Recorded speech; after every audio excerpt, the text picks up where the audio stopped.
UN Secretary-General Antonio Guterres painted a grim picture of the Middle East, expressing deep concern over the escalating tensions stemming from the conflict in Gaza and Iran's recent attack on Israel.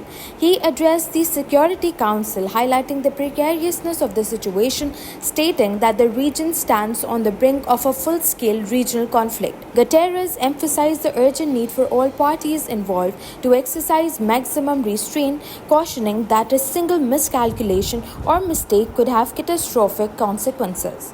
By the large-scale attack launched by the Islamic Republic of Iran on Israel on 13 April, the use of force against the territorial integrity or political independence of any state, or in any other manner inconsistent with the purposes of the United Nations, is prohibited by the Charter. And, as I stated earlier this month, when I condemned the attack on the Iranian consulate in Damascus, the principle of inviolability of diplomatic and consular premises and personnel must be respected in all cases in accordance with international law. It is high time to end the bloody cycle of retaliation. It is high time to stop. The escalating tensions between Iran and Israel have raised concerns about Iran's nuclear program. A senior Iranian Revolutionary Guards commander mentioned a possible review of Iran's nuclear doctrine in response to Israeli threats.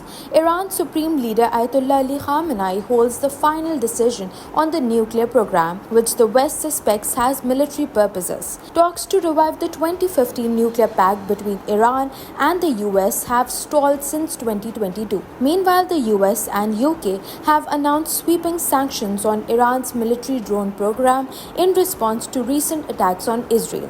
These sanctions target individuals and entities involved in Iran's UAV and ballistic missile industries. US Treasury Secretary Janet Yellen emphasized the use of economic tools to counter Iran's malign activities and stated further actions would be taken. Britain also imposed sanctions on Iranian military entities and individuals. In the aftermath of the deadly knife attack at a Sydney shopping centre, Australian Prime Minister Anthony Albanese considers granting citizenship to Mohammad Taha, a Pakistani security guard injured in the incident. Taha's bravery in confronting the attack, 𝐄𝐲𝐬𝐬 parallels the actions of Damien Gorret, dubbed Bollard Man, who received permanent residency for his heroic efforts. Albanese praised the courage of both Taha and his slain colleague Faraz Tahir, emphasizing their selfless acts to protect strangers. French President Emmanuel Macron also commended Gorret and another Frenchman for their bravery. Meanwhile, Sydney's Westfield Mall reopened with a somber atmosphere, allowing the community to mourn and reflect. Premier Chris Minns described it as a step towards healing after the tragic events. The attack has shaken Sydney's typically serene eastern suburbs, prompting support services for those affected by the violence.